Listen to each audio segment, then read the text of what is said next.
আসসালামু আলাইকুম রহমতুল্লাহি ওয়া বারাকাতুহু। প্রিয় বন্ধুরা, আশা করি আল্লাহর রহমতে আপনারা সবাই ভালো আছেন। গত 2 দিন আগে উত্তরায় বিমান ধ্বংস হওয়ার পর ছাত্রদের যে করুণ অবস্থা দেখেছে পুরা দেশবাসী, সেই শোক এখনও দেশের প্রতিটি ঘরে ঘরে চলছে।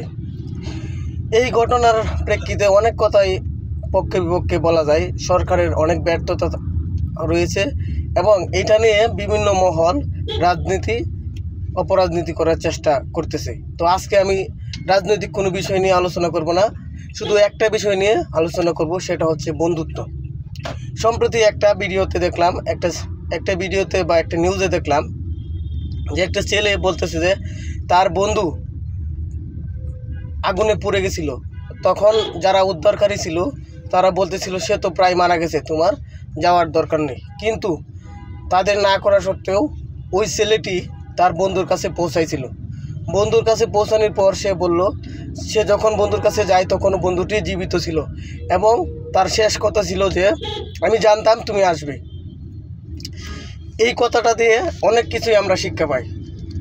আমরা এটা শুনেছি বিভিন্ন মনীষীদের কাছ থেকে যে একটা বই 100টি বন্ধুর সমান। আবার এও শুনেছি যে একটা ভালো বন্ধু একটা লাইব্রেরির সমান।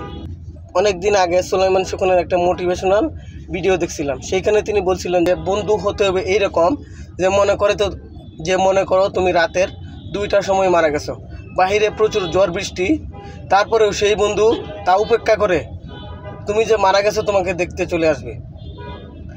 তখন কিন্তু এই ভিডিওটা নিয়ে অনেকে হাসাহাসি করছিল, কিন্তু তার চেয়ে ভয়ঙ্কর বিষয় যে বন্ধুটি আগুনে পুড়ে মারা গিয়েছিল।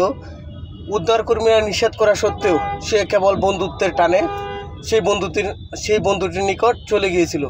এখানে সে তার জীবনের ঝুঁকি উপেক্ষা করে তার বন্ধুত্বটা কতটা গভীর ছিল সেটা এখানে প্রমাণিত হয়। আসলে আমরা আমাদের জীবনে সবচেয়ে বেশি সুখ পাই বা স্বাচ্ছন্দ্য বোধ করি বন্ধুদের সাথে আড্ডা দিতে, এবং নিজের জীবনের সবচেয়ে আনন্দের মুহূর্তগুলো বা নিজের ব্যক্তিগত পারিবারিক যে কোনো ধরনের কষ্ট আমরা বন্ধুদের সাথে স্বাচ্ছন্দ্যে শেয়ার করে থাকি। যাদের জীবনে একজন প্রকৃত বন্ধু আছে, আমি মনে করি তার জীবনে যত বাধাই আসুক, যত কষ্টই আসুক, সেটা তার জন্য কোনো কষ্টই না। আসলে একজন প্রকৃত বন্ধু পাওয়া সত্যি খুবই ভাগ্যের ব্যাপার। যাদের এই প্রকৃত বন্ধু আছে তারা এই স্বার্থপর দুনিয়ায় তারা সবচেয়ে ভাগ্যবান বলে আমি মনে করি।